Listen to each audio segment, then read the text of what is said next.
নমস্কার শ্রোতা বন্ধুরা, মন ছুঁয়ে যাই ইউটিউব চ্যানেলে আপনাদের সকলকে স্বাগত জানাই। আজ আপনাদের এমন একখানি গল্প শোনাব যা গল্প নয়, সত্য ঘটনা। তাই গল্পের নাম গল্প নয়। গল্পটি শুনে আপনাদের ভালো লাগলে অবশ্যই লাইক করতে ভুলবেন না। তাহলে শুরু করছি আজকের গল্প, গল্প নয়।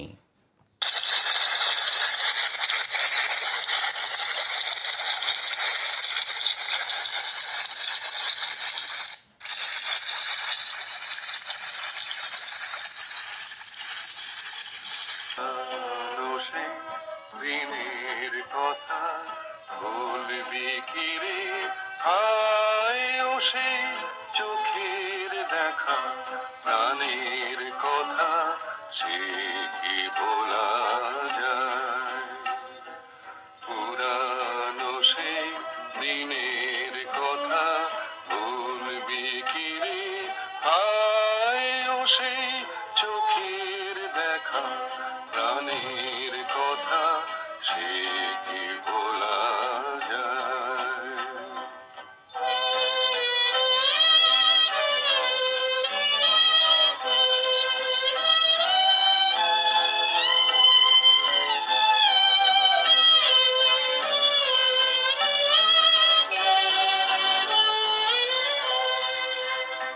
আয় আরে একটিবার, আয় রে সখা, প্রাণের মাঝে আয়, মোরা সুখের দুঃখের কথা কব, বাইরে প্রাণ জুড়াবো ঝমঝম করে বৃষ্টি হচ্ছে। শ্রাবণের শেষ। আজ রবিবার। আমার ছেলে বাবলুর ফার্স্ট টার্মের পরীক্ষা শেষ হয়েছে বলে ওর মা ওকে নিয়ে বাপের বাড়ি বেড়াতে গেছে। আমি ফ্ল্যাটে একা রয়েছি। হেমন্ত মুখার্জির রবীন্দ্রসঙ্গীত চালিয়ে শুনছিলাম। বাইরে থেকে ঠান্ডা হাওয়া ঘরে ঢুকছে, বেশ ভালো লাগছে। ঘুম এসে গিয়েছিল। হঠাৎ লোডশেডিং। গান থেমে গেল, আমার ঘুমও ভেঙে গেল। টর্চটা জেলে ডাইনিংয়ে এসে এমার্জেন্সি লাইটটা জ্বালালাম। দেওয়াল ঘড়ির দিকে তাকিয়ে দেখলাম রাত 9:10। প্রেসার কুকারে একটু ভাত বসাতে হবে, ডিম সেদ্ধ করাই আছে। এমার্জেন্সি লাইটটা নিয়ে রান্নাঘরের দিকে এগিয়ে গেলাম। প্রেসার কুকারে জল ঢেলে সবে গ্যাসটা জ্বেলেছি, দরজায় খুব জোরে জোরে ধাক্কার শব্দ পেলাম।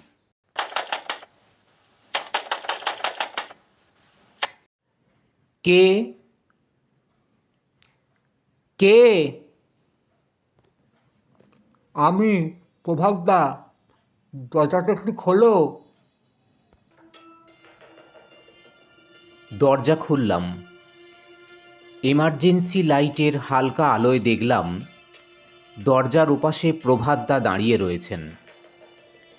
প্রথমটায় চিনতে কষ্ট হচ্ছিল। এ কি চেহারা হয়েছে প্রভাতদার! জীর্ণ শীর্ণ, যেন কঙ্কালসার। চোখ দুটো কোঠরে ঢুকে গেছে। পাঞ্জাবি আর সাদা পায়জামা ভিজে সপসপ করছে। পাঞ্জাবি থেকে টপ টপ করে জল পড়ছে। প্রভাতদাকে বললাম, আসুন আসুন, ভিজে চান করে গেছেন তো। আর বলো না খোকা, একটু বেরিয়েছিলাম, কে জানতো এরকম তুমুল বৃষ্টি নামবে। ছাতাটা কোথায় রাখবো? দরজার পাশের একটা জায়গা দেখিয়ে বললাম, এখানে রাখুন। প্রভাতদা ছাতাটা ফোল্ড করে রাখলেন। খোকা আমার ডাক নাম। শুধু দুজন আমাকে এই নামে ডেকেছে। প্রথমজন আমার মা, আর দ্বিতীয়জন অবশ্যই প্রভাতদা। অনেক দিন পর প্রভাতদার মুখ থেকে আমার এই নামটা শুনলাম। প্রভাতদার পরিচয় দিয়ে রাখি। ওর পুরো নাম প্রভাত সান্যাল। হাওড়ার পৈতৃক বাড়িতে যখন থাকতাম তখন প্রভাতদা থাকতেন আমাদের ঠিক উল্টো দিকের বাড়িতে। প্রভাতদা আমার চেয়ে বয়সে প্রায় 30 বছরের বড়। তার মানে আমার বয়স যদি এখন 40 হয় তবে প্রভাতদা 70 ছুঁয়েছেন। একই সরকারি অফিসে প্রভাতদা আমার সঙ্গে চাকরি করতেন।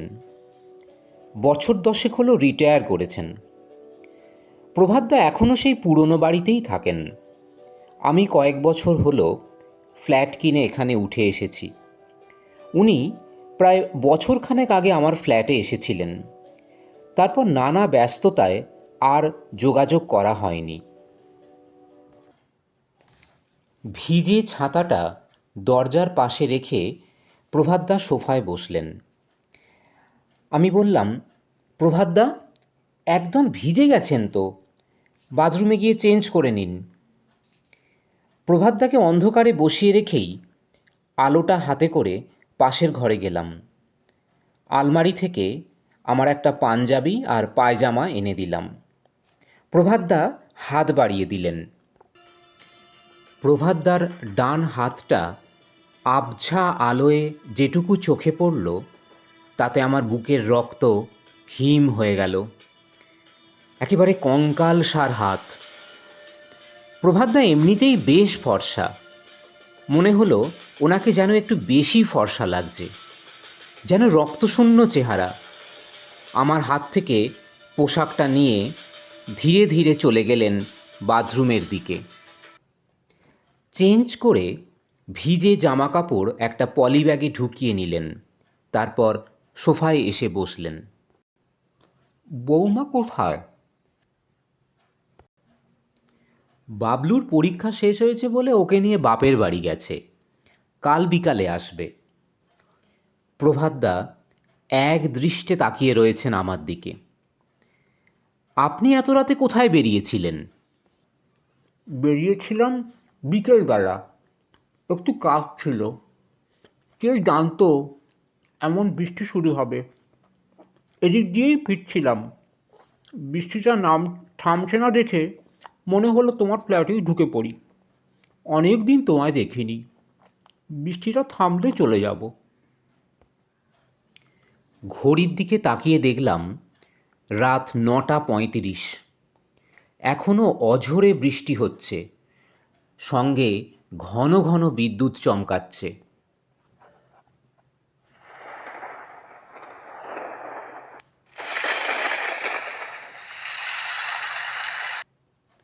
আপনার কি মাথা খারাপ হয়েছে প্রভাতদা? এই বৃষ্টির মধ্যে আপনি যাবেন কোথায়? বাস ট্যাক্সি কিছুই তো পাবেন না এই দুর্যোগে। তাছাড়া রাস্তাতে তো 1 হাঁটু জল দাঁড়িয়ে গেছে। আজ রাতে বরং এখানেই থেকে যান, বাড়িতে একটা ফোন করে দিন, কাল সকালে বাড়ি যাবেন। প্রভাতদা স্মিত হাসলেন। চা খাবেন? আবার তোমাকে করতে হবে। তাতে কি হয়েছে, আপনি একটু বসুন, আসছি। এমার্জেন্সি লাইটটা বসার ঘরে রেখে একটা মোমবাতি জ্বেলে রান্নাঘরে এলাম। চায়ে চুমুক দিয়ে বললাম, প্রভাতদা, আপনাকে তো চেনাই যাচ্ছে না। 1 বছর আগে আপনাকে দেখেছিলাম। আপনি বরাবরই রোগা, কিন্তু চেহারা আপনার এতটা খারাপ ছিল না। স্বাস্থ্যটা এত ভেঙে গেল কি করে? প্রভাতদা স্মিত হেসে বললেন, মাস দেড়েক আগে একটা অ্যাক্সিডেন্ট হয়েছিল, রোড অ্যাক্সিডেন্ট। খুব রক্তপাত হয়েছে। তারপর থেকেই। আমি চমকে উঠলাম। অ্যাক্সিডেন্ট? কি করে? আর বলো না, বাজার করতে বেরিয়েছিলাম, পেছন দিক থেকে একটা মোটর বাইক এসে মারলো এক ধাক্কা, মুখ থুবড়ে পড়লুম রাস্তার ওপর। শুনে মনটা খারাপ হয়ে গেল। প্রভাতদাকে জ্ঞান হওয়া থেকে দেখছি, নিপাট ভালো মানুষ, বরাবরই শান্ত, মিতভাষী। মনের কোণায় ওর প্রতি ভালোবাসা সব সময় রয়েছে। প্রভাতদার ভালো হলে মনে আনন্দ হয়, খারাপ হলে বুকটা মোচড় দিয়ে ওঠে। প্রভাতদা, রাতে ভাত, আলু ভাতে আর ডিম সেদ্ধ হচ্ছে। আপনার জন্য একটু ডাল বসাই? তোমাকে একদম ব্যস্ত হতে হবে না খোকা।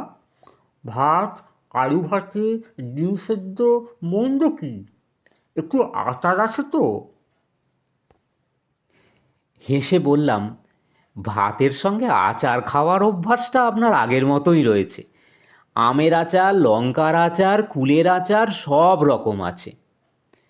আবার স্মিত হাসলেন প্রভাতদা। কারেন্ট এলো না।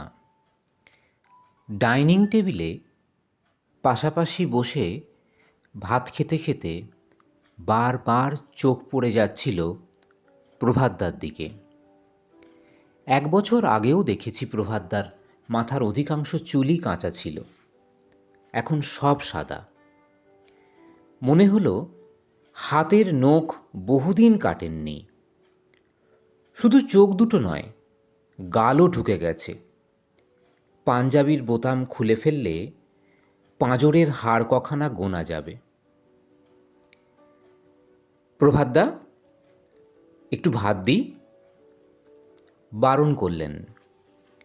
শুধু আমের আচার আর একবার চেয়ে নিলেন। খাবার পর এঁঠো গ্লাস থালা তুলতে যেতে বাধা দিলেন প্রভাতদা। বুঝলাম লজ্জা পাচ্ছেন। মজা করে বললাম, প্রভাতদা, আফটার অল আজ আপনি আমার অতিথি, আর জানেনই তো যে অতিথি নারায়ণ। পাশের ঘরে বিছানায় মশারি টাঙিয়ে দিলাম। প্রভাতদা শুয়ে পড়লেন। আমিও মশারি টাঙিয়ে আমার ঘরে শুয়ে পড়লাম। বুঝলাম আজ আর কারেন্ট আসবে না। তবে ঘুমের অসুবিধে হবে না। বৃষ্টিটা কমে এসেছে, জানলা দিয়ে ঠান্ডা হাওয়া আসছে। বালিশে মাথা দিয়ে শুধু প্রভাতদার কথাই ভেবেছি। পুরনো দিনের অনেক কথা মনে পড়ে যাচ্ছিল। ভাবতে ভাবতে কখন যে ঘুম এসে গেছে খেয়াল নেই।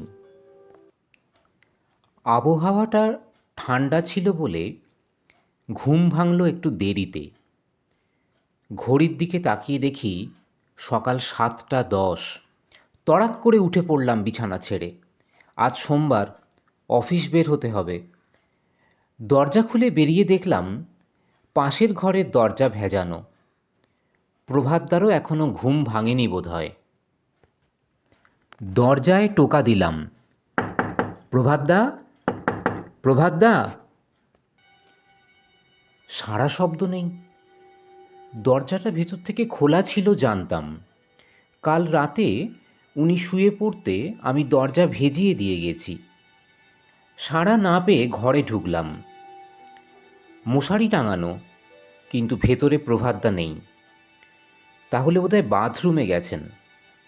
বাথরুমে এসে দেখি না, প্রভাতদা বাথরুমেও নেই। তবে কি নিচের পার্কে গেছেন?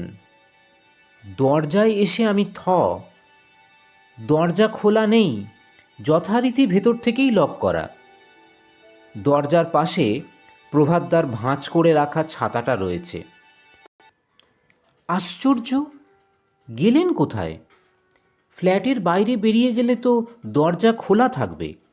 তবে কি রান্নাঘরে? রান্নাঘরে গেলাম, না, রান্নাঘর ফাঁকা। অফিস বের হবার সময় দরজার পাশে রাখা ছাতাটা একটা পলি ব্যাগে ঢুকিয়ে নিলাম। তখনও ছাতাটা ভিজে রয়েছে। প্রভাতদার এই আশ্চর্যজনক অন্তর্ধানের কোনো যুক্তি মাথায় এলো না। অফিস ফেরতা প্রভাতদার বাড়িতে যাব, ছাতাটা ফেরত দিতে হবে তো। অফিস ফেরতা অনেক দিন পর আমার পুরনো পাড়ায় এলাম। সন্ধে 7টা বেজেছে। প্রভাতদার বাড়ির দরজায় এসে বেল বাজালাম। প্রভাতদার ছেলে পিকলু এসে দরজা খুলল।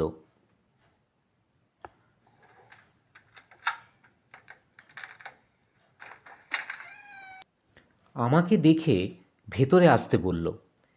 বললাম, আমি আর ভেতরে যাব না, বাবা আছেন? ও কোনো উত্তর দিল না, শুধু অবাক হয়ে তাকিয়ে রইল আমার মুখের দিকে। আমাকে ঘরে নিয়ে গিয়ে বসালো। একটু পরে বৌদি প্লেটে মিষ্টি আর জল নিয়ে ঘরে ঢুকলেন। বৌদির দিকে চোখ পড়তেই চমকে উঠলাম। বৌদি থান পড়ে রয়েছেন। পিকলুর মুখে জানলাম, মাস দেড়েক আগে বাড়ির কাছে বাজার করতে যাবার পথে একটা মোটর বাইক পেছন দিক থেকে এসে ধাক্কা মারে প্রভাতদাকে। মুখ থুবড়ে পড়েন উনি, মাথা ফেটে যায়, খুব রক্তপাত হয়েছিল। অনেক চেষ্টা করেও ডাক্তাররা বাঁচাতে পারেননি। অত রক্ত একসঙ্গে শরীর থেকে বেরিয়ে গেলে মানুষ আর বাঁচে? আমার মুখ দিয়ে কোনো কথা সরেনি। কপালে বিন্দু বিন্দু ঘাম জমেছে। শরীরটা বড্ড ক্লান্ত লাগছে। ঘর থেকে বেরিয়ে আসার সময় খেয়াল হলো বাঁ হাতে পলিব্যাগে মোড়া প্রভাতদার ভেজা ছাতাটা ধরা রয়েছে। বৌদি আর পিকলুর চোখ এড়িয়ে ঘরের এক পাশে রেখে দিলাম ছাতাটা।